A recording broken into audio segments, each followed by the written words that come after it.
SSP Hyderabad की हिदायत पर दबंग पुलिस ऑफिसर शेर मोहम्मद सांगी का मनशियात फरोशों के खिलाफ घेरा तंग।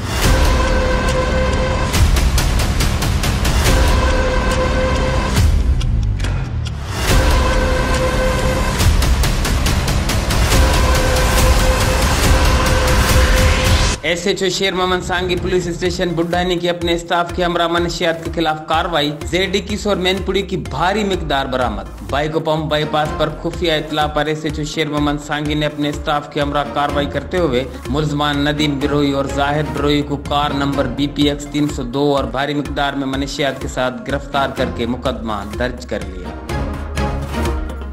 एसएचओ शेर मोहम्मद सांगी पुलिस स्टेशन बुड्ढानी के अपने स्टाफ के हमरा मनशियात के खिलाफ कार्रवाई। जेड21 और मैनपुरी की भारी मिकदार बरामद। बाइको पंप बाईपास पर खुफिया इतला पर एसएचओ शेर मोहम्मद सांगी ने अपने स्टाफ के हमरा कार्रवाई करते हुए मुल्जमान नदीम बिरोई और जाहिद बिरोई को कार नंबर BPX 302 और भारी मिकदार में मनशियात के साथ गिरफ्तार करके मुकदमा दर्ज कर लिया।